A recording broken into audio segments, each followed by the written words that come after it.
never made it, but I know what it takes. I'm motivated by a mix of emotion. Got my statement, and I'm reading it slow so I can understand it fully. Então, boa tarde, pessoal. Hoje, então, nossa aula 6 da Química Analítica Instrumental. Nós vamos falar sobre a aula 5, que foi da semana passada, e depois a gente fala sobre os aspectos da nossa aula 6. Então, deixa eu compartilhar aqui.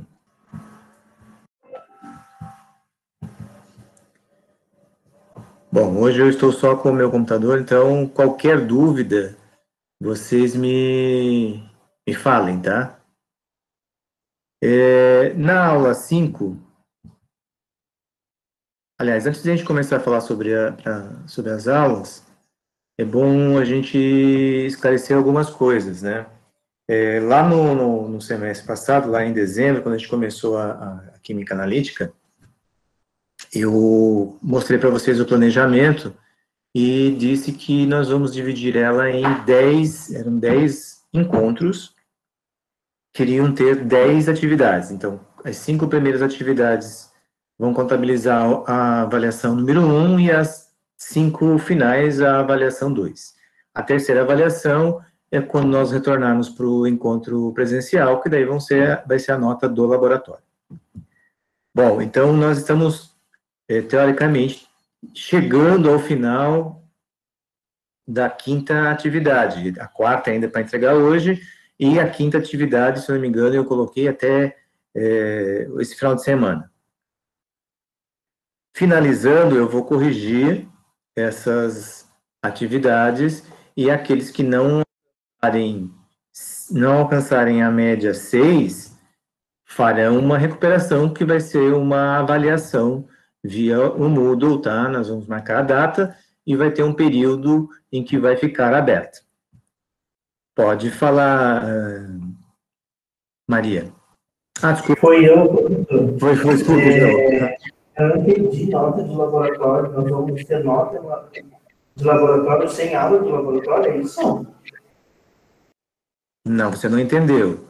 Quando retornarmos, aí nós vamos ter as aulas de laboratório que vão computar a terceira nota para encerrar a unidade curricular. Ok, Jesus, obrigado.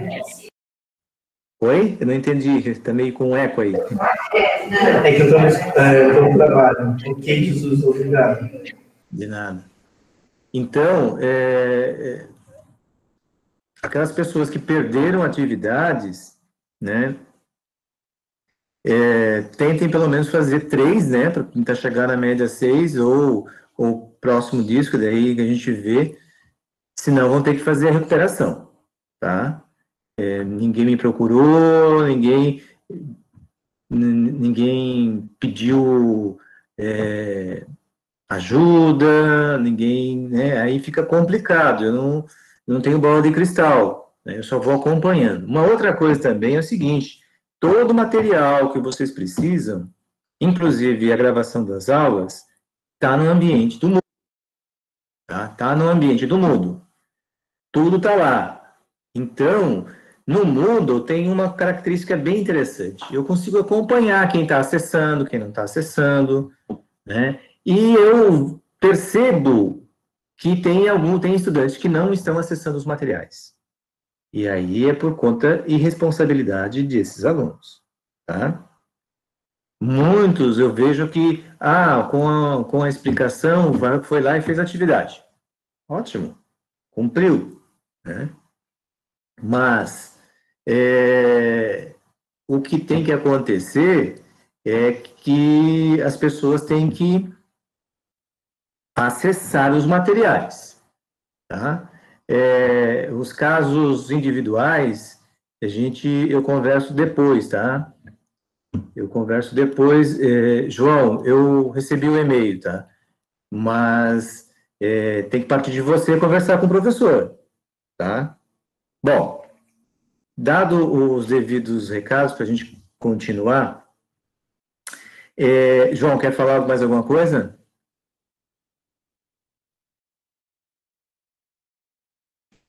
Beleza. Então, vamos voltar lá então para a nossa... Como eu falei, no módulo aqui tem todo o material e que com esse material você tem condições tranquilas de resolver qualquer atividade que nós temos aqui. Na semana passada, nós conversamos sobre o assunto equilíbrio químico, sobre o que é um equilíbrio químico, como ele se estabelece, né? O equilíbrio químico sempre vai ocorrer quando tem uma reação reversível. O que quer dizer uma reação reversível? É aquela que vai acontecer tanto no sentido de formar o produto, como no sentido de restaurar os produtos. Por uma questão até lógica, à medida que a gente vai formando uma reação, os reagentes eles vão colidindo, e por essa colisão e com a energia necessária, ele vai... Então, quando a reação é reversível, ela acontece porque os reagentes vão se chocando com energia favorável e vão formando os produtos. À medida que vai passando o tempo, eu vou tendo mais produto do que reagente. Então, esses produtos acabam se chocando também. E tendo energia favorável, ele pode retornar os reagentes. Então, um equilíbrio ele se estabelece quando nós chegamos na condição de equilíbrio. Qual que é a condição de equilíbrio? Em que as velocidades direta e indireta se tornam iguais. Tá? Ó, aqui eu estou mostrando, a velocidade direta é quando os reagentes se combinam formando os produtos.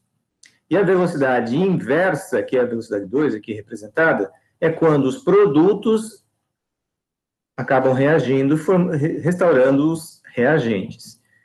Está mostrando bem isso. A condição de equilíbrio é o quê? É quando a velocidade direta, da reação direta, for igual à velocidade da reação inversa.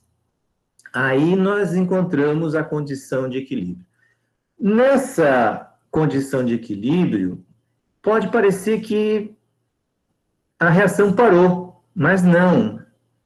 Volto a dizer, a condição de equilíbrio ela é dinâmica. Ela vai estar acontecendo sempre na mesma velocidade para os dois lados. E por isso que dá esse aspecto de que a reação parou. Através dessas situações de equilíbrio, nós podemos encontrar o que a gente chama de constante de equilíbrio.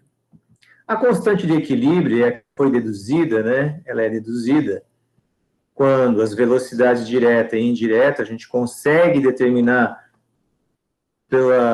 pelos componentes dessa reação, a gente encontra o que a gente chama de constante de equilíbrio. Ah, mas como é que eu vou saber que quem vai em cima, né? Quem vai no numerador, quem vai no denominador?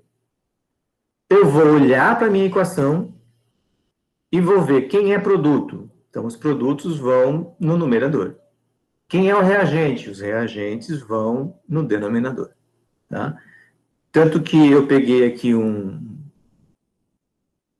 em branco aqui, só para pegar pegar aqui umas equações. Ver se eu acho. Aqui, ó. Só para a gente poder, vamos dizer assim, exercitar isso aí.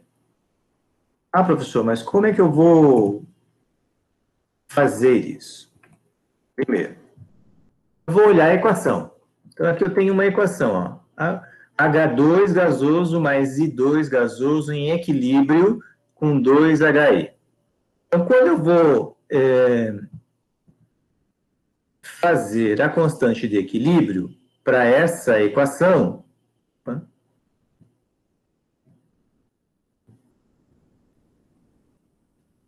quando eu for fazer a constante de equilíbrio para essa equação, chama de KC, né, que é em virtude da concentração concentração dos reagentes, eu vou ter que colocar ela em função dos produtos sobre os reagentes. Então, quem é o produto? O produto está aqui, ó, o que vem depois das setas. Então, eu vou colocar concentração. Concentração é representada por um colchete. Do HI, fecha colchetes, tem um número na frente. Esse número na frente é o que vai elevado. E vai elevado nessa concentração.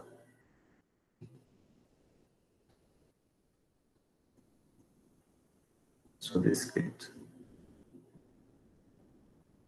Beleza. Então, eu tenho meu produto dividido pelos reagentes. Quem são os reagentes? O H2 vezes o I2.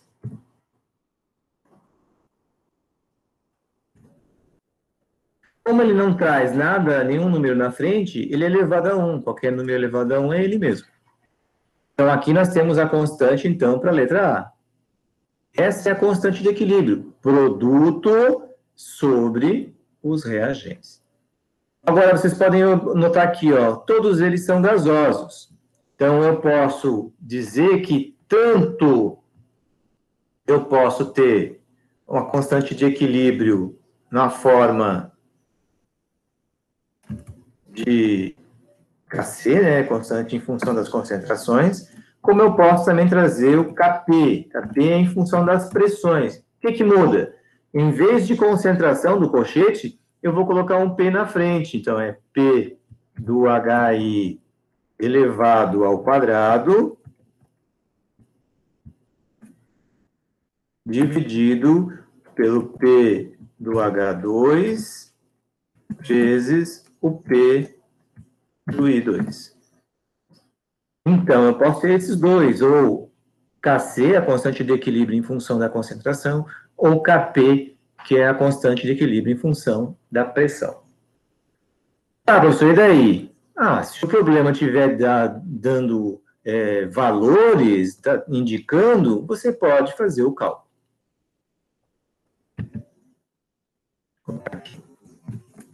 Agora, vamos para a segunda. Essa aqui foi a letra A. Agora vamos fazer a letra B.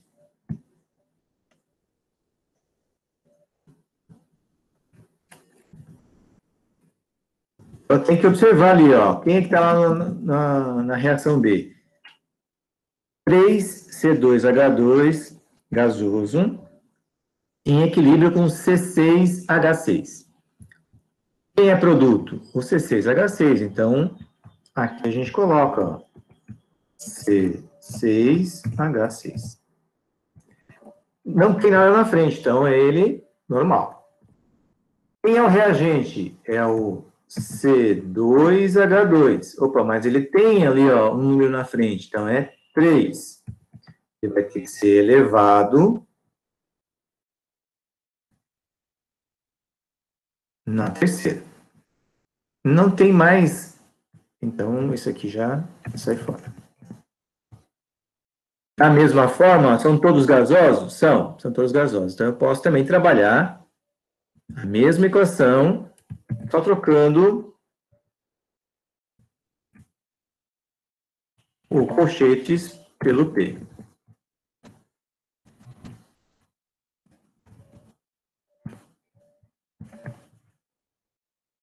Então, é dessa forma que nós vamos sempre calcular a constante de equilíbrio. Produto sobre reagente. Beleza. Vamos fazer a C. Para que vocês virem eu fazer 2, eu quero que vocês me digam ali como é que eu vou fazer a letra C.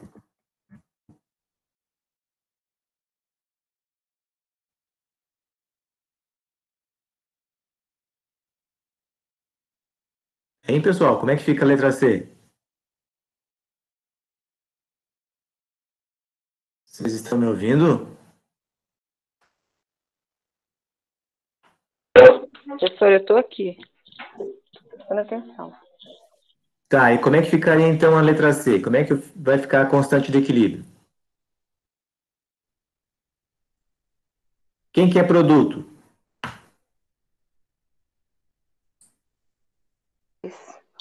É o 2NH3, não é isso? Exatamente, isso. Então eu vou colocar aqui, ó. NH3, tem o 2 na frente, né? Ele vai lá elevado, ó. Então eu vou colocar aqui elevado a 2. Beleza, então primeiro o numerador já foi. Quem são os reagentes? Microfone. O N2, né, gasoso, mais 3H2, gasoso. Exatamente. Então, ó, aí eu vou colocar o quê? Vezes, né? Porque ele tem que multiplicar. Então, aqui é o NH3. NH3. Mas lá em cima, ó, só o H2 é elevado à terceira, né? E eu fiz uma... É H2. Bom, entenderam essa parte, então, de como eu vejo a equação de uma constante, da constante de equilíbrio, é sempre produto sobre reagente. Só tem uma observação. Se tiver um reagente ou um produto que for sólido, ele não entra no cálculo na expressão da constante, tá? É a única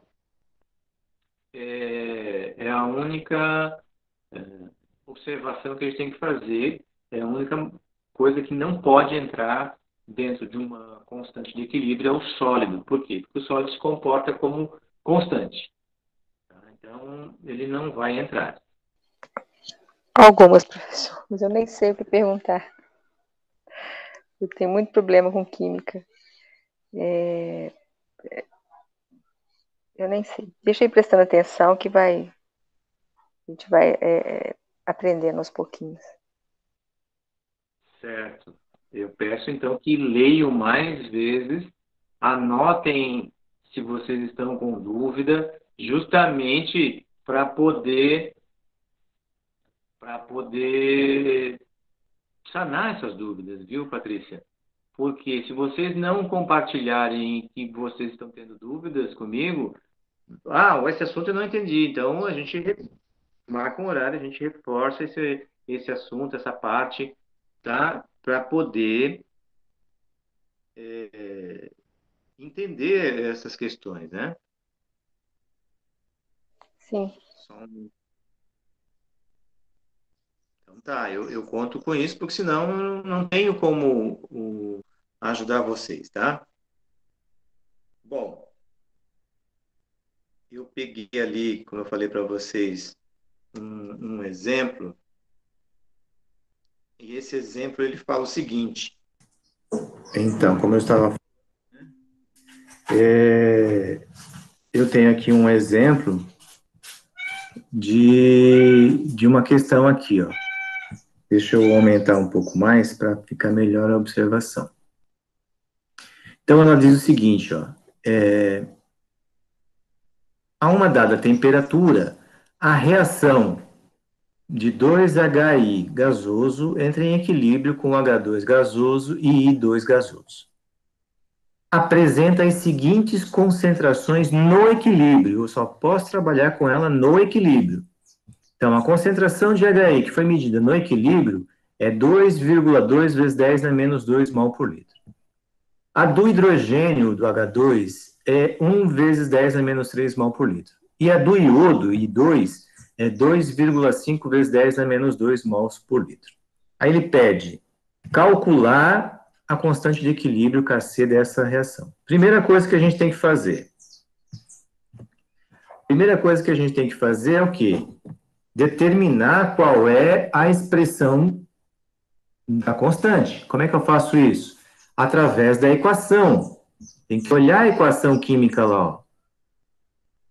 A equação está dizendo que é A2HI equilíbrio com H2 e 2. Isso quer dizer o quê? Que eu tenho produto sendo gerado, que é o H2 e o I2. Então, é produto sobre reagente. A gente pega aqui e faz H2 vezes concentração de I2 dividido pela concentração do reagente. O reagente é o HI, ó. Então, eu vou tirar isso aqui, vai ser HI elevado a 2. Essa é a expressão do KC. Então, o que eu faço agora? Eu substituo. Quanto que é o valor do H2, da concentração do H2 lá, ó? 1 vezes 10 a menos 3 mol por litro. Então, eu vou colocar aqui. 1 vezes 10, vou ter aqui melhor. 1 vezes 10 vezes elevado a 10 a menos terceiro. Vezes o valor do I2. O valor do I2, ó, é 2,5. Então, vou colocar aqui como parênteses, né, para a gente poder dividir bem. Isso vai ser dividido por quem? Pelo valor do HI. Então, coloco aqui, abre parênteses. Por que eu coloquei, abri o parênteses?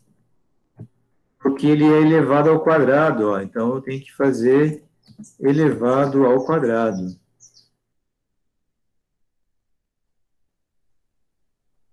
E agora é só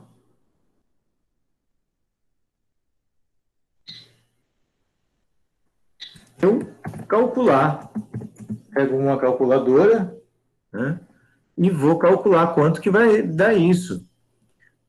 Então, vai ficar 2,5 vezes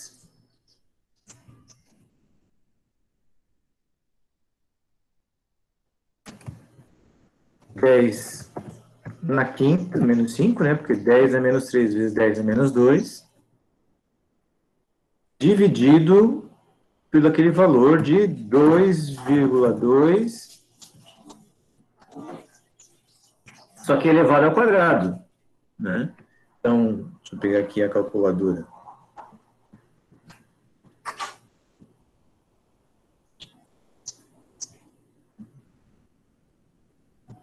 Então, 2,2.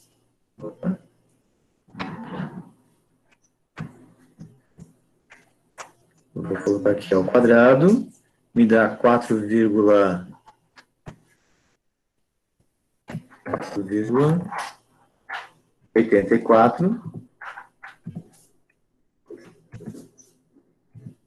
vezes 10 elevado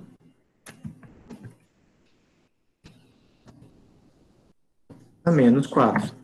Ah, professor, mas como é que o senhor achou menos 4? Porque menos 2, aqui é expoente, ó, expoente elevado ao quadrado é multiplicação desses dois.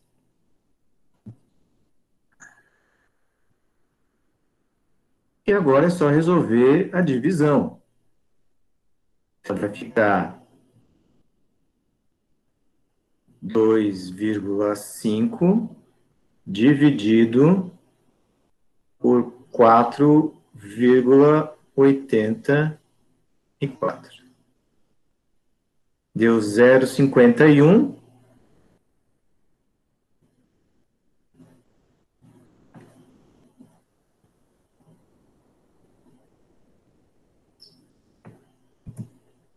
Então, a constante de equilíbrio é igual a 0,51. 516, né? Vamos para aqui, 556. Vezes 10 elevado na menos 1. Ah, professor, mas por quê? Porque quando está divisão de base 10, o que está dividindo passa para cima com o sinal trocado, vai ficar positivo. Menos 5 mais 4 vai dar menos 1. Essa é a constante de equilíbrio. Quer dizer, é matemática. Se jogar na calculadora, ele vai dar um resultado que você vai colocar aqui. Ele deu esses valores. Então, eu só tirei lá dos dados do problema e resolvi. Tá? Só tem que tomar cuidado com o quê? Com quem é produto, com quem é reagente. Uma outra questão que a gente viu também na nossa aula, tá? Uma outra questão que a gente viu, além da constante de equilíbrio, é a constante de equilíbrio em função da pressão, como eu falei, da mesma. Então, como eu estava falando para vocês, além do KC, tem o KP, e depois tem o deslocamento. O deslocamento é em função dos três fatores. São eles: pressão, temperatura e a própria concentração. É o que vai influenciar no deslocamento do equilíbrio. É só para vocês terem uma noção, né? Quando a gente utiliza, por exemplo, o automóvel, né? A gente coloca combustível, certo? Por que a gente coloca combustível? Porque à medida que a reação vai acontecendo, nós estamos tirando o produto. Quem que é o produto? Os gases de combustão, lá, o gás carbônico, o nitrogênio, né? Mais vapor de água. Esses gases a gente vai tirando, então a gente está sempre deslocando a reação no sentido de formar produtos. Com isso, vai fazendo o quê? Com que os reagentes sejam consumidos até o final. Então, isso é um exemplo de uma reação com um equilíbrio deslocado para um dos lados. Isso favoreceu a indústria, quando se descobriu, né, que poderia se fazer isso, se favoreceu a indústria em todos os sentidos. Por exemplo, na indústria de alimentos, como é que isso favoreceu? Porque percebeu que muitas reações são catalisadas pelo calor, ou que se você adicionar uma outra substância, ou se você for retirando determinada substância, você vai deslocar sempre para gerar aquele produto que você tem interesse, aquele que você quer. Quando a gente estuda equilíbrio químico, é justamente por isso. Por quê? Porque o equilíbrio químico deslocado ajuda na resolução, ou em você conseguir o produto que você deseja. Né? Então, por isso que a indústria, principalmente a de alimentos, ela trabalha muito com a questão do deslocamento do equilíbrio. Então, quem foi que trabalhou com essa questão dos fatores que afetam o equilíbrio químico? Foi um cientista francês chamado Le Chatelier. Ele percebeu que quando você perturba uma reação, né, um sistema em equilíbrio, ele desloca ou para reagente ou para produto para minimizar ou anular essa perturbação. Tá? Então, aqui tem uma equação genérica, né, de reagentes e produtos. Então, nós temos aqui que a constante de equilíbrio é sempre produto sobre o reagente.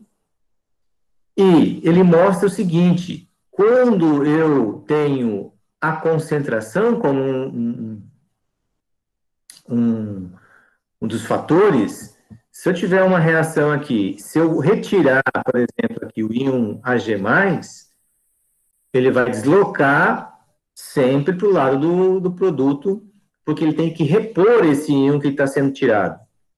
Se você adicionar, por exemplo, o NH3 no sistema, ele tem que consumir, porque você tem muito, então você tem que consumir, ele vai restaurar o reagente, né? Ele vai para a esquerda, então, para minimizar, para diminuir a concentração daquele componente que você colocou.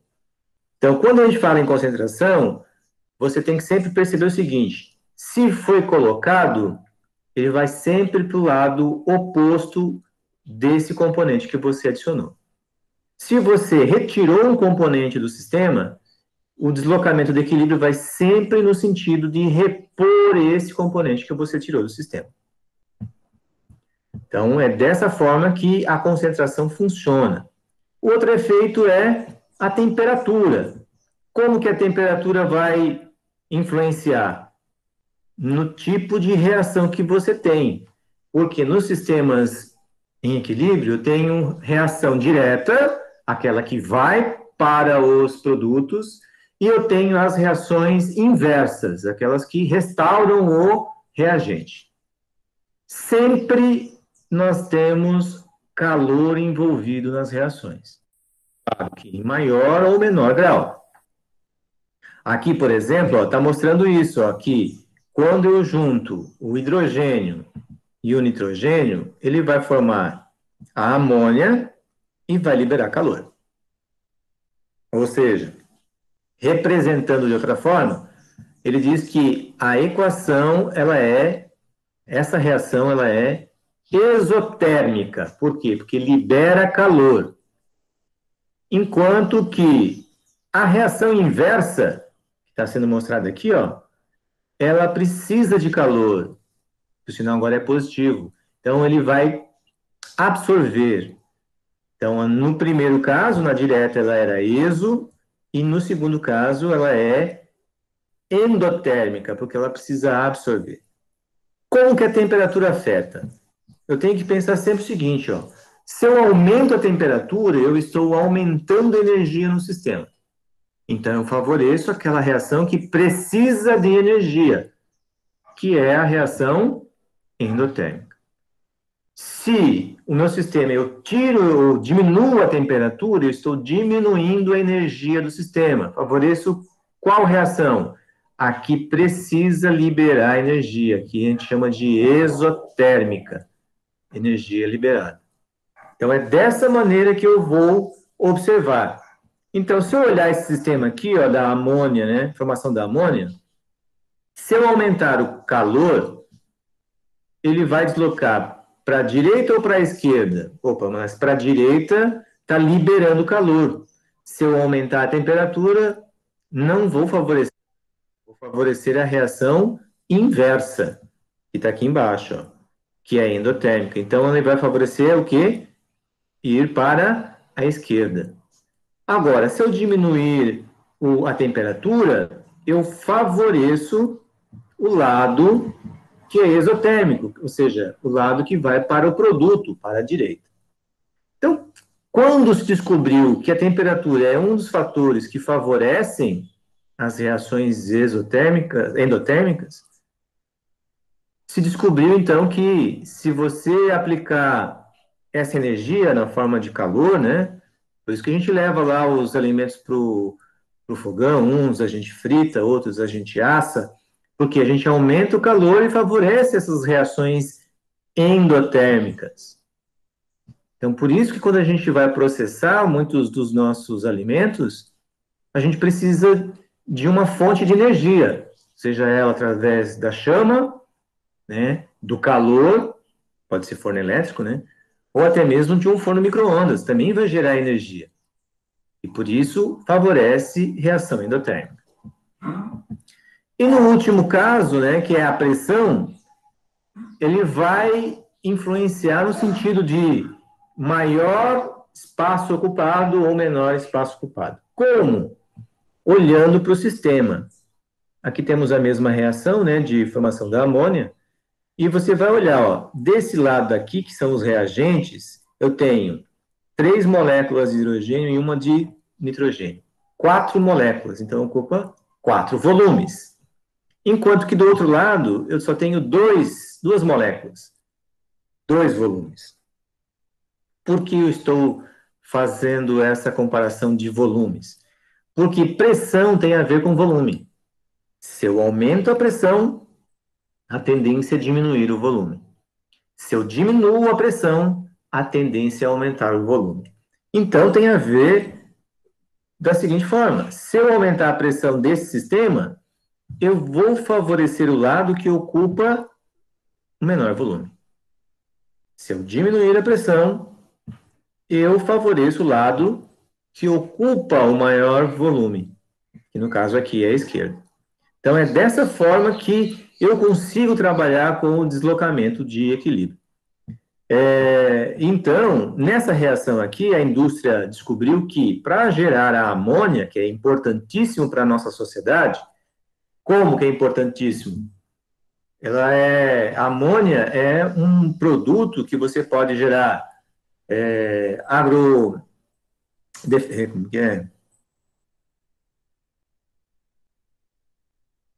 nutrientes para a planta, né?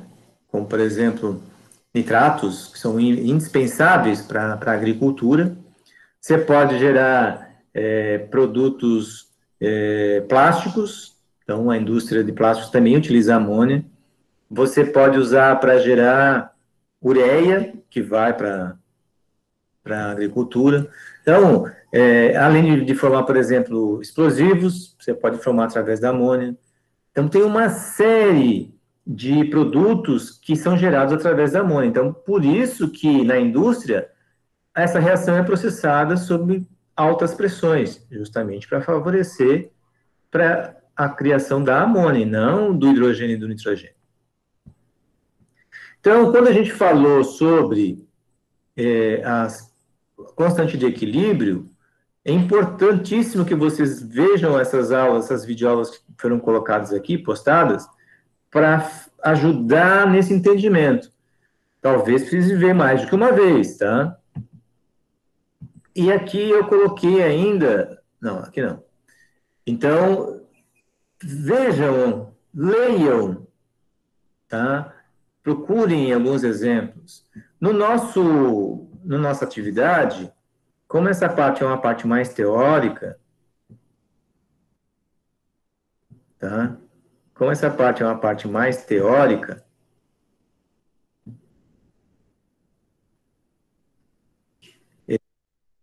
eu coloquei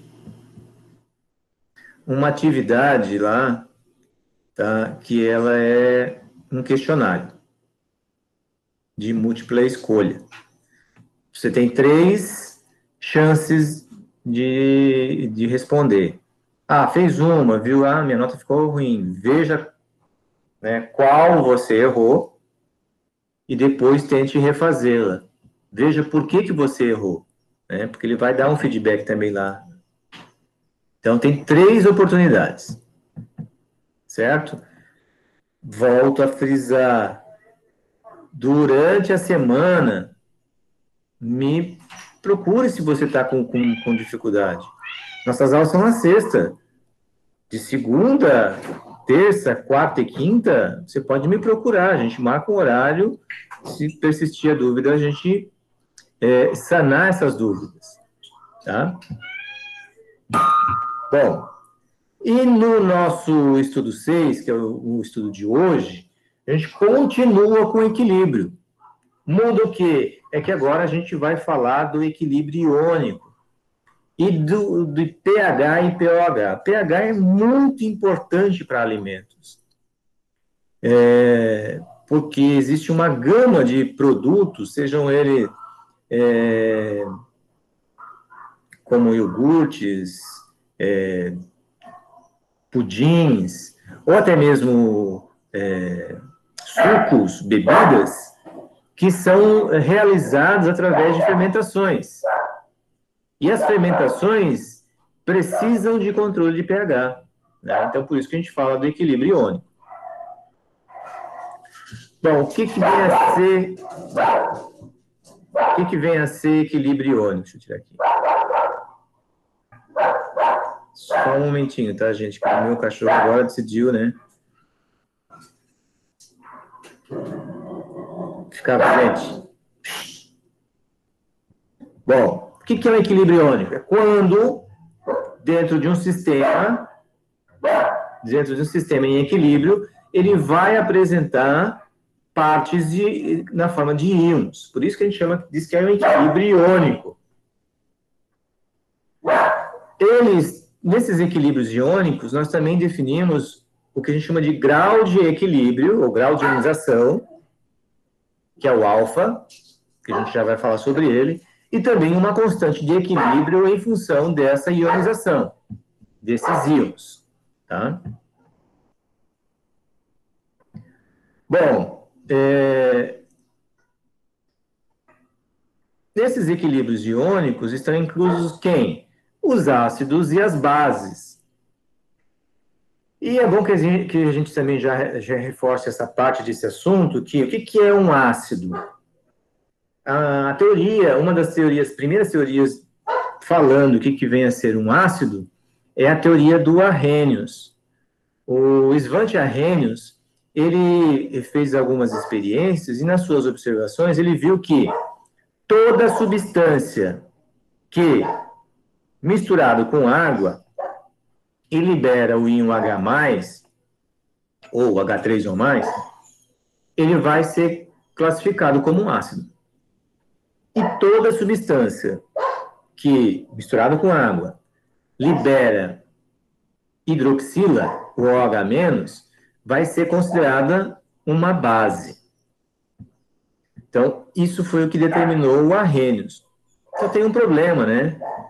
É que ele, quando falou de ácido e base, nesse sentido, ficou restrito somente às soluções aquosas. E nós sabemos que as reações, muitas vezes, não acontecem só em água, acontecem em outros solventes. Bom, aqui ele está mostrando o HCl, né, misturado com água, gerando o H+, e o Cl- aquoso, quer dizer, ionizado, né, solvatado pela água. O ácido clorídrico concentrado, ele possui aproximadamente 37% de HCl em massa, né, o que equivale a 12 mols de HCl em 1 litro de solução. Esse é o mais concentrado que a gente consegue desse ácido. Só para ter uma ideia, no nosso estômago nós também temos esse ácido. Ele que ajuda a fazer a reação dos alimentos que nós ingerimos, né? Ele que ajuda, esse ácido aqui. Bom, além da teoria do Arrhenius para ácido e base, dois cientistas, um dinamarquês e outro inglês, o Bronsted e o Lowry, eles verificaram que a teoria do Arrhenius, ela era incompleta. Então, o que eles observaram? Que quando você coloca qualquer substância na água que é ácida, esse H+, ele acaba se juntando com a molécula de água, gerando o que a gente conhece aqui por íon hidrônio, H3O+. Esse íon hidrônio é devido a essa eletronegatividade do oxigênio. Esses pares de elétrons não ligantes acabam atraindo esse hidrogênio, porque a gente diz que é um próton, é um elemento mais simples. Então, ele perdeu o elétron dele, ele só ficou com o próton. Então, ele fica carente de energia elétrica. E o oxigênio da água possui esses pares de elétrons não ligantes e acaba atraindo esses prótons, né? Então, na verdade, e como é em solução aquosa, nós vamos ter esse íon H3O+. O que o Bronsted e Lowry acabaram descobrindo? Que a parte de ácido e base, para eles, é quando há essa transferência de íon H+, né, esse próton, né? Então, eles determinaram que um ácido é uma substância que pode ser de molécula ou de um íon, que pode doar esse próton, pode doar esse H3, esse H+. Enquanto que a base, ela vai ser a substância que recebe esse próton. Vejam só, aqui tem o HCl, né, o ácido clorídrico que a gente viu. Quando a gente coloca com a água, ó, ele doa o próton para a água e fica H3O+. enquanto que sai somente o Cl-, o cloreto. Então, o HCl é um ácido porque doa esse próton para a água. E a água vai ser uma base porque recebe esse próton. Bom, mas, como eu falei, né, não necessariamente só em soluções aquosas. Por exemplo, aqui, ó, o mesmo HCl com a amônia também tem esses pares de elétrons não ligantes. Então, o HCl, ele perde o próton para esses pares de elétrons não ligantes da amônia, gerando o íon amônio, né? Fica mais. Enquanto que o Cl sai Cl-. Aqui faltou um sinalzinho de mais. Aqui, melhor mostrando aqui embaixo. Ó. Então, o NH3 também com água vai gerar o NH4+, quer dizer, o NH3 ele é básico porque ele recebeu o próton, e a água se comportou como um ácido porque doou o próton para o íon amônio, liberando o OH-. Então, vejam, toda substância que doa o próton, por causa da água, é um ácido. E todo aquele que recebe esse próton é uma base. Bom, mas, vejam só, daí nós tiramos o que a gente chama de constante de ionização. A constante de ionização é para qualquer equilíbrio que tenha íons. Então, é o mesmo molde do que a gente acabou de falar da constante de equilíbrio molecular. Eu vou ter um reagente que, nesse caso, vai liberar os íons, os produtos. Então, na hora de traçar a constante de ionização, eu vou pegar os produtos, a concentração desses produtos, dividido pela concentração do reagente, que nesse caso aqui é a molécula não ionizada. Bom, quando que eu posso fazer isso? Quando alcança a condição de equilíbrio. Qual que é a condição de equilíbrio? É quando a velocidade de ionização é igual a inversa igual à velocidade direta. Então, no início só tem o reagente. Ele vai se transformando até alcançar o ponto de equilíbrio. Não tem o produto, mas ele vai aumentando, e daí vai aumentando a velocidade até alcançar a velocidade de equilíbrio. Nessa condição, em que as duas velocidades, direta e inversa, são iguais, eu tenho a minha condição de equilíbrio. Quando eu tiver um ácido, eu vou ter uma constante de ionização desse ácido. Produto sobre reagente. Vejam, quanto maior for a constante de ionização, mais forte vai ser esse ácido. O que a gente chama de força? Quando eu falo força de ácido, força de base. Força tem a ver com a capacidade de liberar os íons. Então, quanto mais íons ele liberar na solução, mais forte. Então, isso eu posso ver pela constante. Se a constante for alta, substância forte. Se a constante for baixa, substância fraca. E quando a gente fala em forte ou fraco, fraco é quando eu tenho uma ionização abaixo de 5%. Forte, acima de 50%. E nesse meio termo de 5 e 50, nós temos o que a gente chama de moderado. Então, é uma substância moderada. Agora, eu tenho ácidos, por exemplo, que tem mais do que um hidrogênio ionizável. O caso do H2S. Ele pode ter duas etapas. Então, ele pode ter duas constantes. Mas a constante do ácido é a multiplicação da constante 1 pela constante 2. Vejam, primeira constante, a constante 1 da primeira etapa, sempre vai ser maior do que da segunda etapa. E quando nós temos uma base, eu vou ter daí uma constante de ionização da base. A gente chama de Kb. Mesma coisa, produto, os íons que vão ser gerados, sobre a concentração da base que vai ser dissolvida, né, ou ionizada.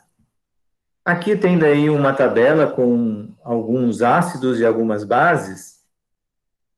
Por exemplo, aqui eu tenho o ácido iódico, o ácido cloroso, o ácido cloroacético, o ácido nitroso. Veja só, o ácido iódico lá, ó, 1,6 vezes 10 na menos 1. É um ácido, né, forte, mas perto, por exemplo, do ácido acético, que tem 1,8 vezes 10 na menos 5, o ácido acético já é mais fraco, bem mais fraco. Tá? A mesma coisa com as bases aqui, ó. A amônia. A amônia é 1,8 vezes 10 na menos 5, é uma base fraca. A anilina, então, ó, 7,4 vezes 10 na menos 10. Bem fraca, né? Mas são bases. Eu falei para vocês do grau de ionização, né? O que quer dizer o grau de ionização? É quanto essa substância vai ionizar em solução. A grosso modo, é o número de mols que foi ionizado dessa substância pelo número de mols total que foi colocado nessa solução. Aqui tem só um exemplo para a gente ilustrar. Ó. Em um becker contendo água, dissolve-se 2 mols de um ácido qualquer. Quando o equilíbrio se estabelece, verifica-se que houve ionização de 0,3 mols desse ácido. Então, ele pergunta, qual é o grau de ionização? Ó, o 2 mols que foi colocado é o 100%. O 0,3, x%. Então, multiplica 0,3 por 100 dividido por 2, vai dar o quê? 15%. 15% foi ionizado. Os outros 85% ficaram na forma de molécula não ionizada. Então, o grau de ionização quer dizer isso. Então, por exemplo, o vinagre, né? O vinagre ele é uma solução de ácido acético em água. E no máximo, pela legislação brasileira, você pode ter 4% de ácido acético. Então, quer dizer o quê? Que é uma solução que, de cada 100 gramas, 4 gramas é de ácido acético. Os outros 96 são de água. Se eu falar em volume, de cada 100 ml, 4 ml é de vinagre, de ácido acético. Os outros 96 correspondem à água. Tá? Então, quando eu falo em porcentagem, quero dizer dessa forma aqui.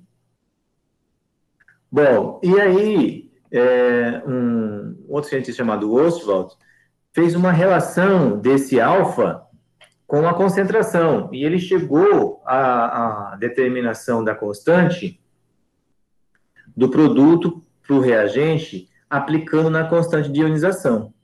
Então, ele verificou... Desculpe.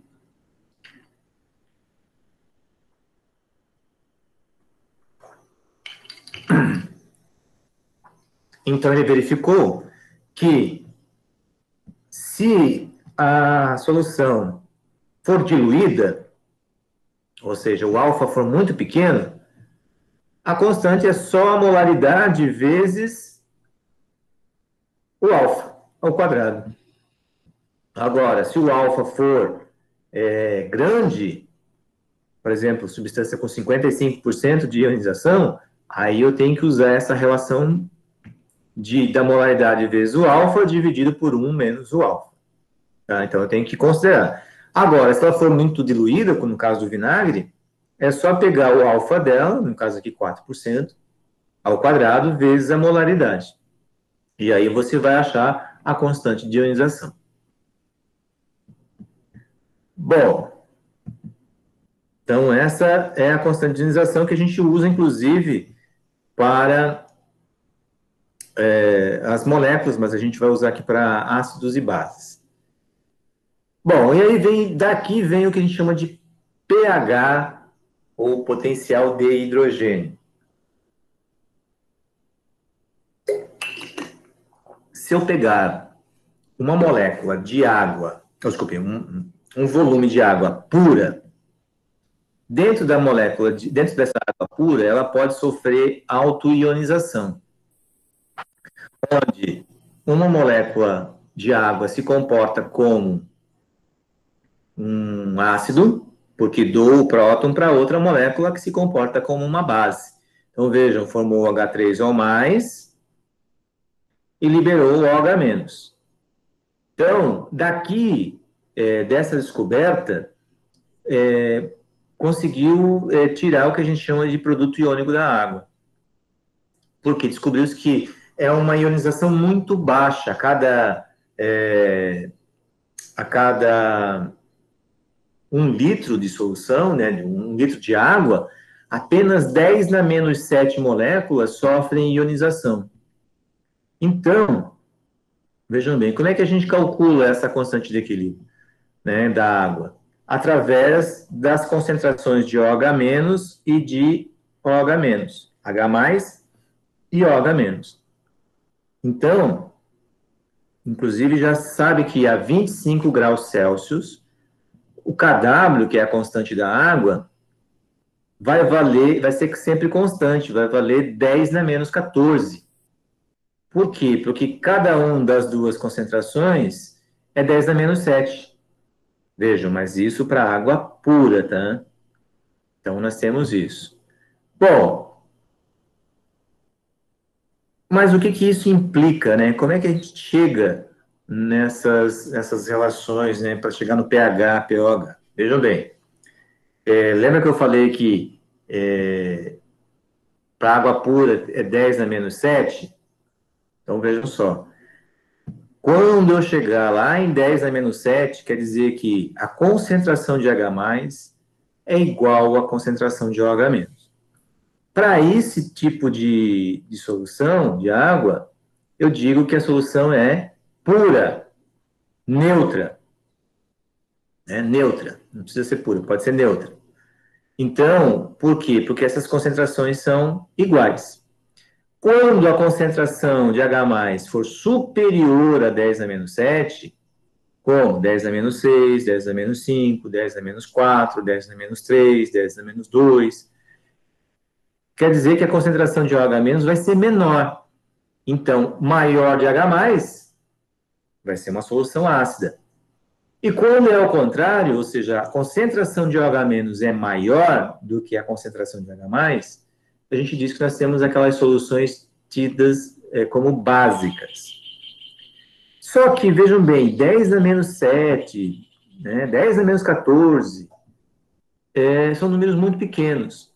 Então, um cientista chamado Sorensen, ele aplicou o logaritmo para justamente chegar no que nós chamamos de potencial de hidrogênio, pH, ou potencial de hidroxila, POH. O mais comum, com certeza, que vocês já ouviram falar, é o pH. Esse é o mais utilizado.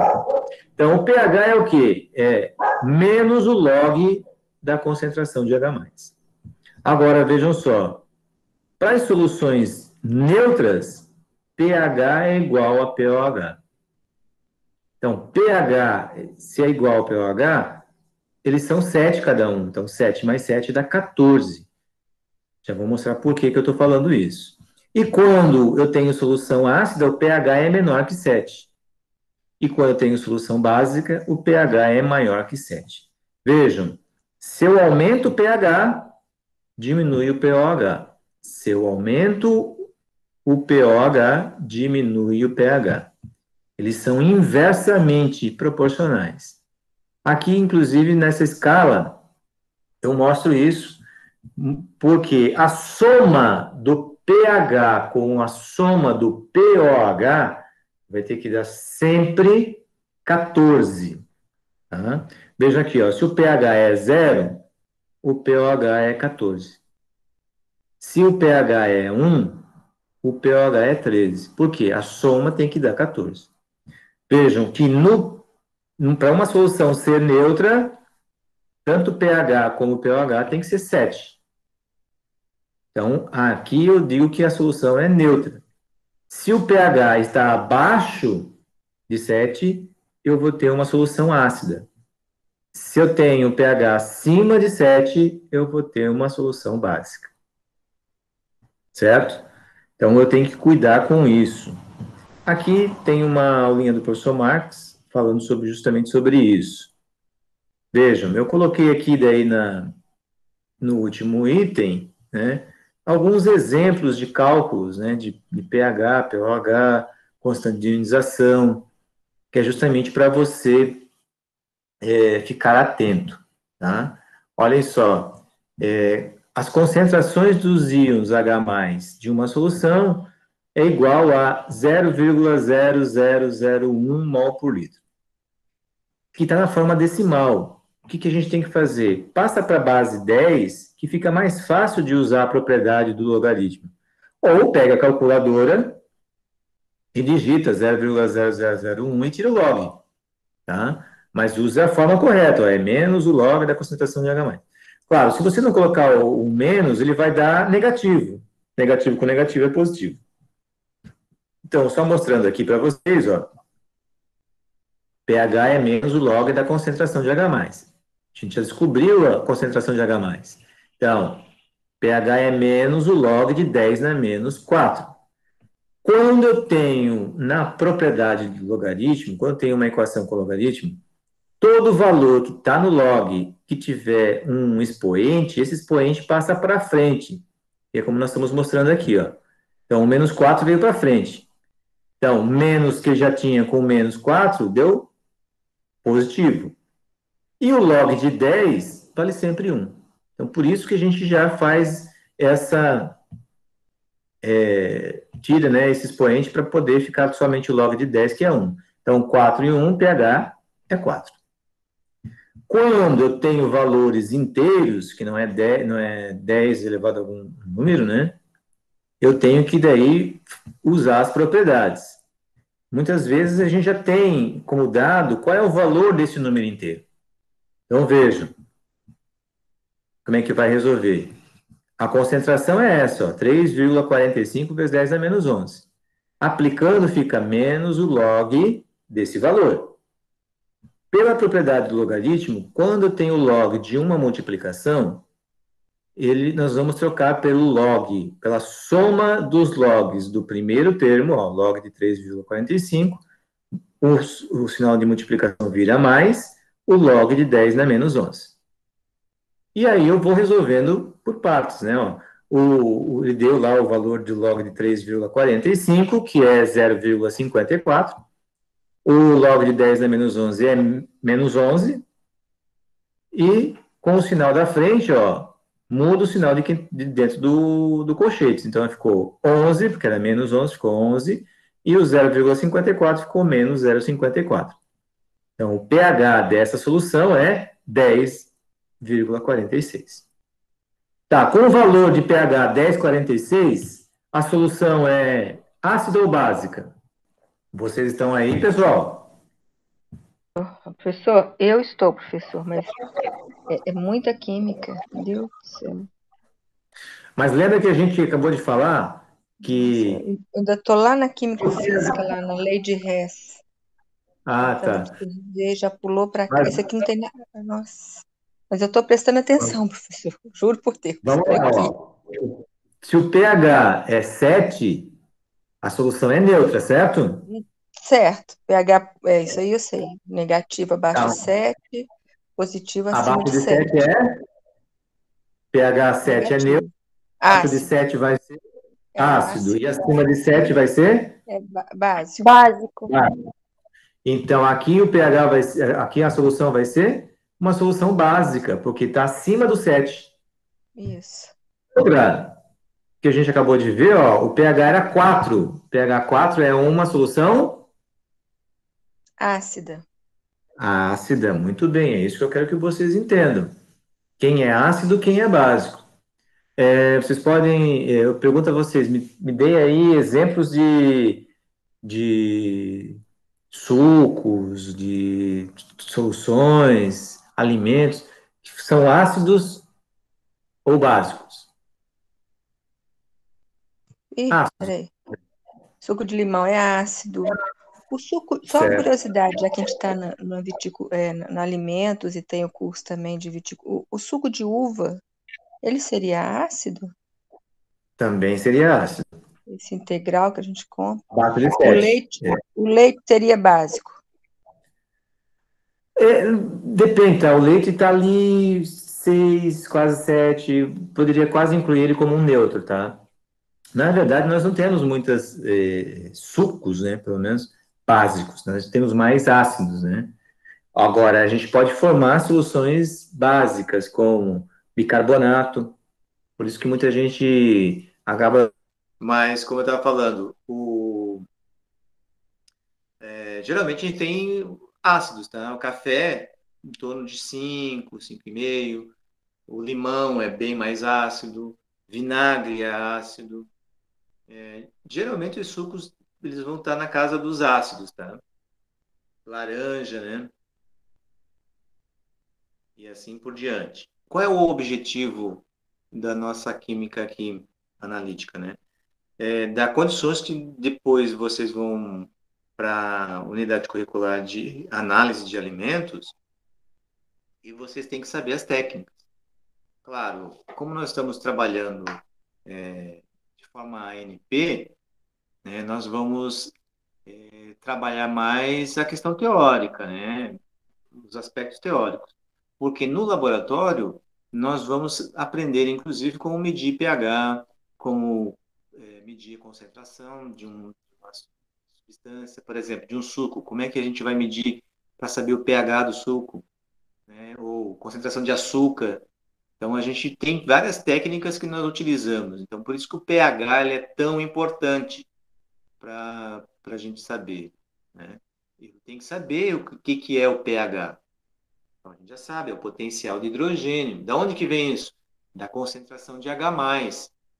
Todas as soluções aquosas, a gente vai ter sempre um jogo desses dois íons, né? O íon H+, ou H3O+, e o íon OH-.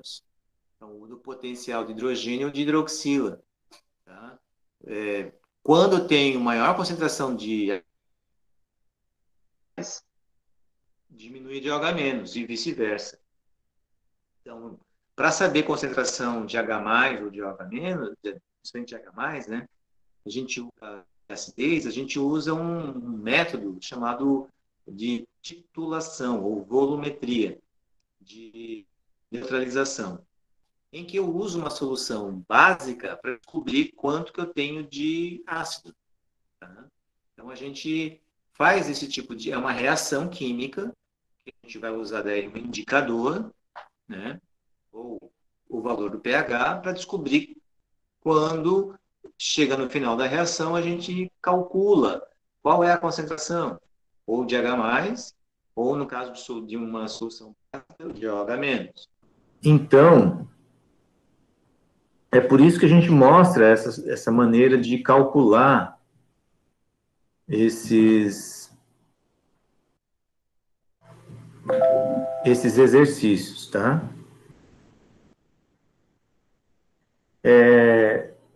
E depois aqui vem como a gente calcular o pH e o pOH de uma solução. Aqui tem as duas soluções. Então, como eu estava falando, né? Então, por isso que a gente... eu fiz esses exercícios para vocês aprenderem a como identificar. Então, aqui, ó, nós temos... calcule a concentração dos íons H+, e OH- e o valor de pH e pOH das seguintes soluções. Então, eu tenho aqui uma solução de ácido nítrico, que é um ácido forte. Isso quer dizer o quê? Que ele vai estar praticamente totalmente ionizado. E tem o KOH, que é uma base forte também. Ele vai estar muito ionizado. A gente costuma dizer que é 100%. Então, vamos fazer a letra A, ó. Primeiro, eu tenho que saber o seguinte, ó, eu vou misturar o HNO3 com a água, certo? Lembra lá o ácido perde, né, o próton, vai gerar o H3O+, e o ânion sobra sozinho lá, ó, o NO3-. O que nos interessa para calcular pH e pOH? O potencial de hidrogênio. Eu tenho que saber qual é essa concentração. Então, por isso aqui, ó, como não diz o grau de ionização, quando não diz grau de ionização, eu considero 100% ionizado. Então, se eu coloquei 0,01 molar de HNO3, quer dizer que eu vou gerar 0,01 molar do meu H3O+, e 0,01 molar do NO3. Porque uma molécula do HNO3, junto com a água, forma esses dois aqui. Então, as concentrações vão ser iguais. Bom, vejam bem. Então, se eu tenho a concentração de H3O+, não posso esquecer, isso aqui é uma regra, que a concentração de H3O+, vezes a concentração de OH- vai ser sempre 10 a menos 14. Lembra que eu falei lá que quando a água pura, né, 1 litro de água pura a 25 graus, ela ioniza apenas 10 a menos 7? 10 a menos 7 vezes 10 a menos 7 dá 10 a menos 14. Então, se eu tenho aqui, ó, é 0,01. Isso equivale ao quê? A 10 a menos 2, né? Então, vai ficar o 0,01 aqui. Como está multiplicando, vai passar para o outro lado dividindo. Então, ó, 10 a menos 14 dividido por 0,1 dá 10 a menos 2. 12, desculpe, 10 a menos 12. Então, a concentração de OH- é 10 a menos 12. Porque, ó, ali a concentração de H+, ó, é 10 a menos 2. A soma tem que dar sempre quanto? 10 a menos 14 desses dois. E para calcular pH, eu vou pegar aqui, ó, o valor do H+. O H+ aqui vale quanto? 0,01, que é igual a 10 a menos 2, que vai dar pH 2. Se o pH é 2, o pOH tem que ser o que falta para chegar a 14, porque a soma dos dois, pH e pOH, tem que dar 14 sempre. Só lembrar da nossa tabelinha lá. A soma dos dois tem que dar 14 sempre. Então, se um é 2, o outro é o que falta para chegar a 14, 12. Se um é 10, o outro é o que falta para chegar a 14, é 4. Então, nesse caso, ó, pH 2, pOH 12. Bom, o segundo item, né, olha só, é de KOH, é uma base. Ah, professor, mas como é que o senhor sabe?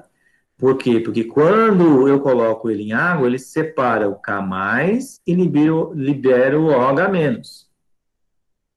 Também ele é forte, eu vou considerar 100%. Então, cada 0,035 de KOH forma 0,035 de K+, e 0,035 de OH-. Veja, gente. Pode falar. Pode falar, Patrícia. Ô, professor, pode repetir só aqui o detalhe aqui do KOH? Por que é base? Porque o OH é negativo, é isso? Porque ele libera esse OH- negativo aqui, ó. Vou voltar. Lembra do lado que a gente falou dos ácidos? Os ácidos... A gente já viu isso um pouquinho com a Tayane, mas... O ácido em solução aquosa libera H+, ou H3O+. E a base em solução aquosa libera o OH-, tá? Então, quando é ácido, libera H+, e quando é base, libera o OH-. Então, mas pH e pOH tem a ver com pH com H+, pOH com o OH-. Então, ó, olha só, a concentração do OH- é o 0,35. Então, eu posso descobrir o H+, porque ó, é só substituir aqui nessa relação, ó, o 0,035, foi o que foi feito aqui, ó. Então, 10 a menos 14 dividido por 0,035 deu esse valor aqui, 2,857 vezes 10 a menos 13. Calculadora de preferência científica para poder fazer essas contas, tá? Bom, o que a gente faz? Se você tira o log daquele que você acha mais fácil. Então, aqui o OH- calcula pOH. Então, substitui ali no valor, ó, é menos o log do valor do OH-, que está lá, ó, 0,035, que deu 1,456. Então, se o pOH é 1,456, o que falta para 14 é o que vai dar o pH. Olha só, pH é 12,544. Se o pH é 12, essa solução é ácida ou básica? É básica.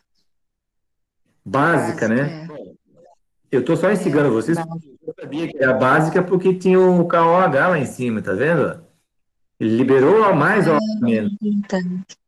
Mas é bom essa interação porque eu acho que ajuda nas conexões aqui do cérebro. Eu não sei as Sim, é meninas isso. aí, para mim, eu acho bom. Exatamente, isso que eu estou falando para vocês. Agora, Sai. deixa eu voltar aqui no. Eu quero colocar algumas relações importantíssimas para vocês, tá? Deixa eu pegar aqui um. Deixa eu pegar aqui com. Se Ctrl V. O que eu considero importantíssimo que a gente tem que saber? Primeiro, que pH mais pOH tem que dar sempre 14. Isso é importantíssimo. A soma dos dois tem que dar 14. Por quê? Se eu falo que o pH de uma solução é 3, então o pOH da mesma solução é o que falta para 14, 11. Tá? Outra coisa. Pode falar, Patrícia. Não, professor, eu espero, professor, só para não interromper o raciocínio aí. Esse 14 é o 10 elevado a menos 14? É o mesmo menos 14 do 10 que é Já vou elevado? chegar lá, tá? Já vou chegar lá, tá bom? Deixa eu só. OH menos. Deixa aqui. Tem que dar 10 elevado na menos 14. 10 a menos 14, ele vem daqui, ó. Ele vem daqui, Patrícia, ó. Deixa eu colocar aqui.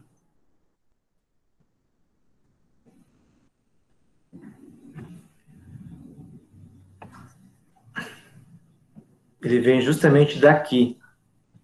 Ó, 10 a menos 14.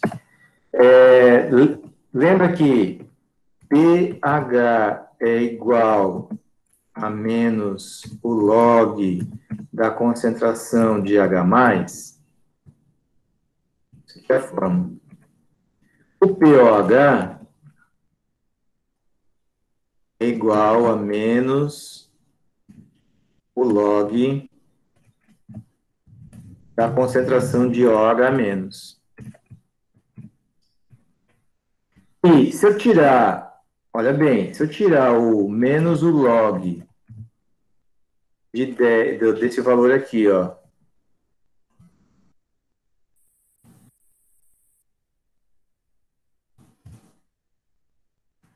isso aqui vai ser igual ao 14. Entendeu?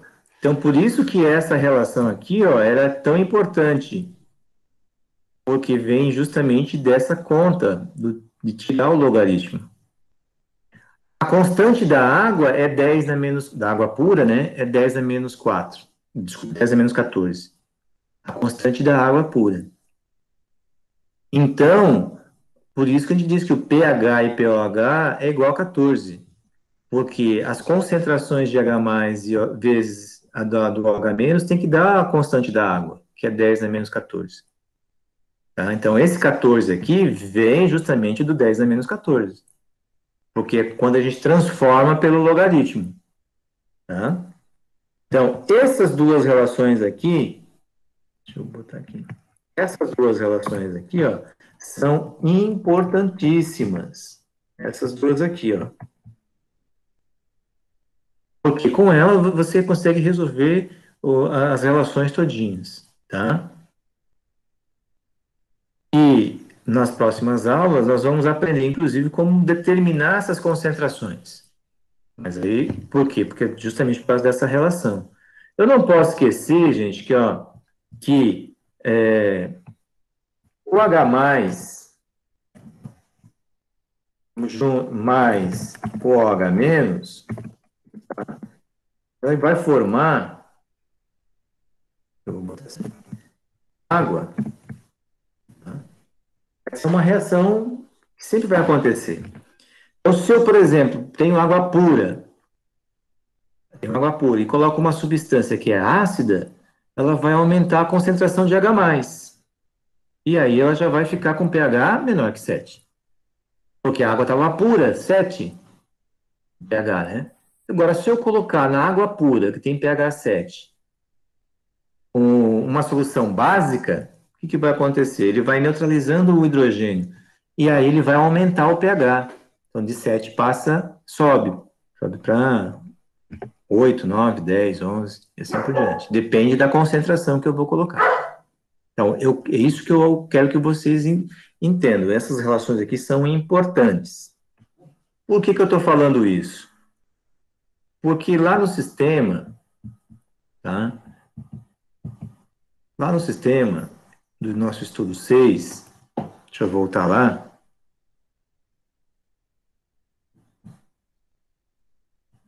Lá no nosso sistema, vamos, gente, o sistema que está meio lento. Lá no Moodle, então nós temos o nosso livro e tal, aqui a parte da webconferência, e tem aqui a nossa tarefa. A tarefa 6, você vai fazer aí vai pesquisar, vai perguntar para os professores que trabalham com os alimentos, que diz o seguinte, ó, o pH é um parâmetro importante tanto para o processamento como para a conservação de alimentos. Então, pesquise qual a importância do pH no processamento de alimentos fermentados. Sucos, alimentos lácteos, bebidas, tá? Entre as bebidas tem vinho, a cachaça, mais tem kombucha, né, que agora é uma febre, espumantes. Então, tem um monte de bebidas aí que são fermentadas, né, e um monte de alimentos. Então, pesquise um pouquinho qual que é a importância do pH nesse processamento. Por quê? Porque essas bebidas, esses alimentos fermentados, você utiliza alguns micro-organismos, né? Mas são todos que a gente tem que usar? Então, estou dando uma dica aí para vocês, é uma pesquisa que vocês vão fazer. Depois, 2, se um mosto de uva, estou falando da uva aqui, ó. O que é o mosto? É quando eu pego a uva, esmago, eu tiro aquele sumo dela. Se um mosto de uva apresenta pH igual a 3,7, qual será a concentração de H3 ou mais, né, ou de H+. Aí são aquelas relações que a gente acabou de falar. E 3, cite 3 alimentos, escolha, né, e indique qual a característica deles quanto à acidez ou basicidade. Você vai dizer se ele é ácido, se é básico. Pega 3 alimentos e você me caracteriza. Por que eu estou fazendo isso? Porque durante a pandemia, né, eu vi pelo menos aí algumas fotos rolando na internet, né, falando que tem alguns alimentos aí que estão fora da escala de pH e pH, né? Dizendo que tem pH 14, aliás, 15, né? Que é uma besteira, né? A pessoa que escreveu aquilo não sabe, né, que a escala de pH só vai até 14. Né? E sem falar que trocou ácido com básico e tudo mais. Então, por isso que eu quero que vocês façam essa pesquisa, uma pesquisa simples, não precisa ser muito aprofundado. Vocês têm que resolver esses 3 itens. Você vai fazer num documento, pode ser no Word, pode escrever no caderno, tira a foto e submete lá até a semana que vem. Vejam, eu tenho que ensinar como é que a gente faz, como é que a gente calcula, mas eu estou cobrando aqui de vocês já, vamos dizer assim, a aplicação desse conceito, tá? Nada muito voltado mais química, tá, Patrícia? Ah, claro, por isso que eu digo, leiam o material, acessem o nosso material, acessem os vídeos do nosso material, me procurem se tiver com dificuldades. Por quê? Porque se não fazer as atividades, depois você vai ter que fazer uma prova, né, para recuperar todos esses conteúdos que você não desenvolveu, tá? Certo, gente? Eu Dúvidas? estou escutando, professor.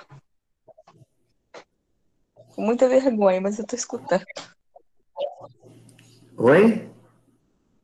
Eu estou escutando. Não, tudo bem.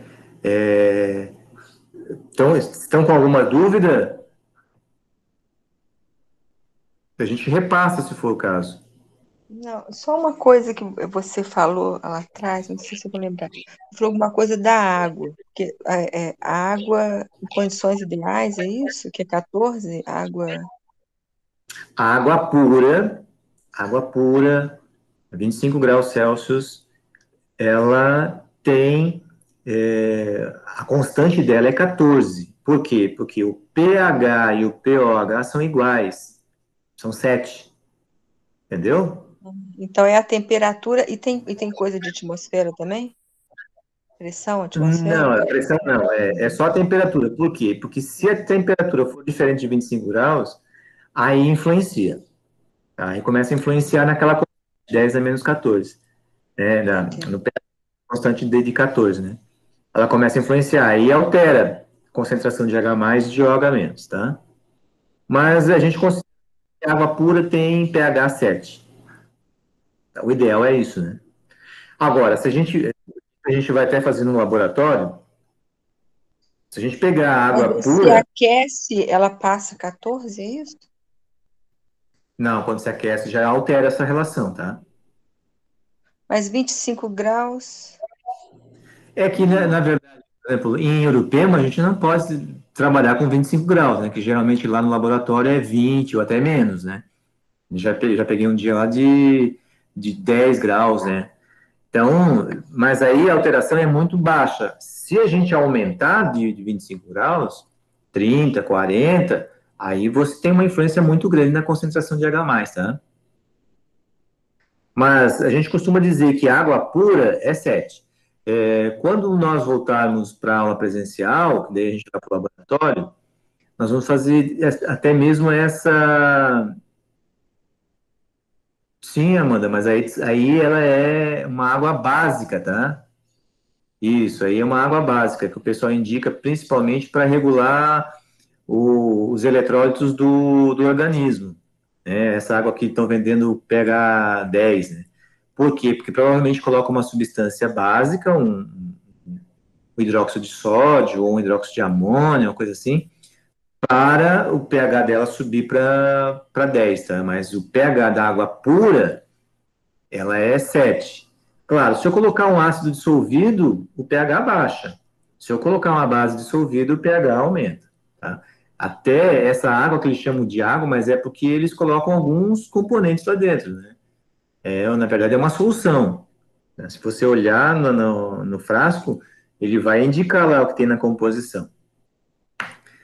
E até é um experimento que a gente, quando voltar para o presencial, a gente fazer, que é muito legal, pegar a água da torneira, pegar a água destilada e depois colocar uma em outra amostra com ácido, uma outra amostra com base e medir o pH. A gente vai ver como o pH muda, né?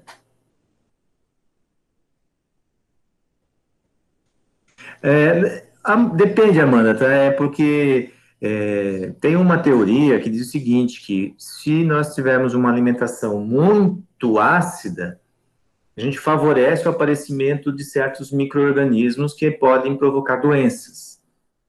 Então, por isso está essa onda agora de água básica, né, ou de adição em certos sucos, né, para poder regular esses eletrólitos para diminuir, para aumentar a sua imunidade, tá? Pode falar, Patrícia. Ai, professor, por falar em água, eu não vou resistir. A água aqui do Rio é que é rica em tudo, né, professor? Deus que me perdoe. A água dos grandes centros, a tendência ela é ser um pouquinho mais rica em outros componentes, né? Mas, viu, Patrícia, a água que vai para a torneira, ela não deveria ter, porque ela é tratada, tá? Mas se você for para córregos, riachos, rios, como o Rio Tietê, é extremamente poluído, né? Por quê? Porque se jogam efluentes lá que são poluentes, né? Uma outra coisa interessante também é a tal da água dura, né? Que apesar de ser consumida, eu morei um tempo fora e é muito comum. A água dura, E aí você ela pode, é rica teoricamente, pode beber na torneira, a menos alguém que tenha cálculo, alguma coisa assim. ela não é ideal, sabe? A água dura é a água que tem uns sais minerais à base de cálcio e magnésio. Quem tem problema de cálculo renal vai ter problema, vai aumentar o problema. Mas essa água, ela é ruim em alguns aspectos, por exemplo, você vai lavar a louça, não vai fazer espuma nenhuma, porque esses íons não deixam, tá? Porque para determinados usos, essa água ela é problemática, tá? Por exemplo, uma empresa usar esse tipo de água na caldeira, a curto prazo vai provocar um acidente. Por quê? Porque daí ela vai depositar incrustações em tubulações. Para consumo, ela não é tão problemática, né? Aí imagina uma pessoa que mora assim numa região bem distante, né? E tem um riacho límpido, mas esse riacho vem de onde? Vem do morro, vem do lençol freático, que passa e carrega esses sais minerais, porque desloca um equilíbrio lá das rochas e acaba solubilizando esses íons, tá? Se for bastante magnésio, é excelente para a saúde. Agora, o cálcio já é problemático, né? Justamente porque é por causa das pessoas que têm cálculo renal, né? Mas a água dura, no caso das cidades que têm tratamento da água, eles fazem essa correção, tá? Eles tiram esse excesso de íons, né? Porque a água nunca é pura, né, gente? Ela sempre vai ter sais minerais dissolvidos, vai ter gás carbônico dissolvido, né? Principalmente se ela vem de um riacho, né? Ou é tratada, né? Por isso que eu falei da questão da água da torneira. O pH da água da torneira é diferente de uma água pura, né? E isso dá para a gente medir, né? Isso dá para a gente ver, porque vai ter substâncias dissolvidas que vão acabar acidificando a água, né? E já vi até o que ela vai ser. Desculpe. Entenderam, então, como é que é a tarefa que a gente vai desenvolver para esse capítulo? E eu volto a frisar, tá, gente? Leiam o material. Leiam. Se não entendeu, anotem a parte que não leu. Ah, professor, eu não entendi nada, beleza, mas me procurem, a gente vai tentar ilustrar, né? Por isso que eu coloquei aqui já algumas aulas do professor Marx, porque ele tem já umas aulas preparadas que ajudam nesse, nesse entendimento, tá? E vocês podem perceber, os nossos exercícios, eles não são focados somente nos cálculos, na parte, química. Quando é muito teórico, não tem como eu fugir de lá, mas eu tento, com os exercícios, fazer vocês entenderem o princípio, é isso que eu tenho que fazer. Por quê? Porque daí o laboratório, quando a gente voltar para o presencial, é que vai dar mais condições de vocês entenderem na prática o que significa esse pH, o que significa esse equilíbrio químico, o deslocamento, tá? É isso que eu quero que vocês entendam.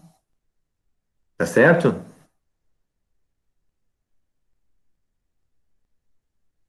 Tá certo, professor. Então, se vocês leiam, estudem e daí qualquer coisa entre em contato comigo durante a semana. Professor, pois é, entrar em contato. Desculpa, assim, não ter prestado atenção, talvez. Tem um horário certo para entrar, deve estar no SIGA, né? Para tirar dúvida. Não, não, você faz o seguinte, você entra em contato comigo via WhatsApp, lá do grupo, Tá. né? Eu marco com você daí um horário, se você não pode, porque geralmente é terça e quinta, mas você me manda, professor, pode ser tal horário? E tranquilo, eu abro uma sala para a gente poder conversar e Você tratar sobre. sabe que, assim, eu tenho muita, assim, resistência química, né? Falou que, mas agora eu tô com a Tayane, eu até falei com a Tayane, eu nunca imaginei que eu fosse gostar tanto de química como eu gostei, né? Tô até com saudade, não tem notícias dela, né? Ainda não. Mas assim, a gente vai vendo de uma outra forma e explicando, né? Porque vi a última Sim, vez há sim. muitos anos atrás, né? Mas viu, Patrícia, eu conheço muitos profissionais, tá, que tem muita dúvida de química, tá?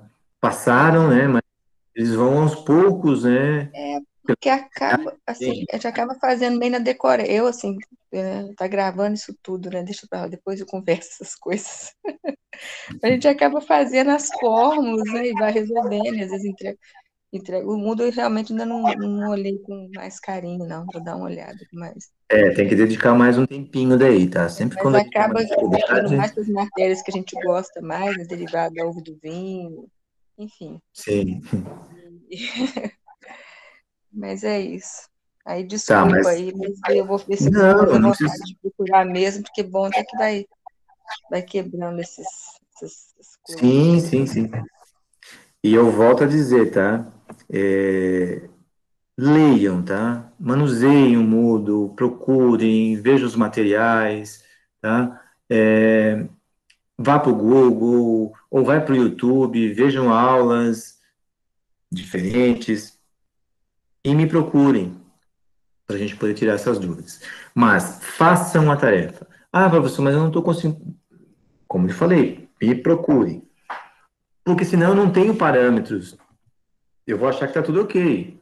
Né? Ah, não fiz a tarefa, tal. Ah, como por exemplo, não, eu adiei, né, a tarefa para vocês entregarem da tarefa 4 até hoje, né? Façam, né? A turma do VIT também, eu tenho a turma do VIT, pediu para o senhor não pode prorrogar? Beleza, mas me procuraram, e aí eu estou sabendo que estão com dificuldade de terminar, ou, sei lá, em função do tempo, beleza, eu prorrogo, mas eu preciso que tenha um feedback, tá? Eu preciso que, ó, professor, tá difícil, será que não pode? Mas é o tal negócio, se não procurar o professor não vai ficar sabendo. Eu, assim, não posso dizer pelos outros, né? Mas por mim, eu percebo que acaba que, por ser à distância, um curso que seria presencial, a gente acaba ficando com o tempo dobrado, né? Você acaba querendo Ah, fazer mas duas coisas ao mesmo tempo. Eu não eu sei sei, se, essa é a mesma situação nossa, né? A né, de nossa vocês também, foi. É. Tá certo? Então, se vocês não têm mais dúvidas, eu desejo a vocês um bom final de semana, um bom feriado, né? Porque nós vamos ter recesso, né? A gente volta na quarta-feira à tarde. Mas mande uma mensagem, eu pego, procuro materiais, né? E vamos tirar essas dúvidas, tá certo? Tá bom, professor, obrigada. Então, tchau, tchau, um bom final de semana. Sim, professor, bom feriado aí Igualmente, também, bom professor. Eu descanso. vou entrar em contato depois para tirar umas dúvidas minhas. Isso mesmo, pode entrar. Tá? Obrigado, professor.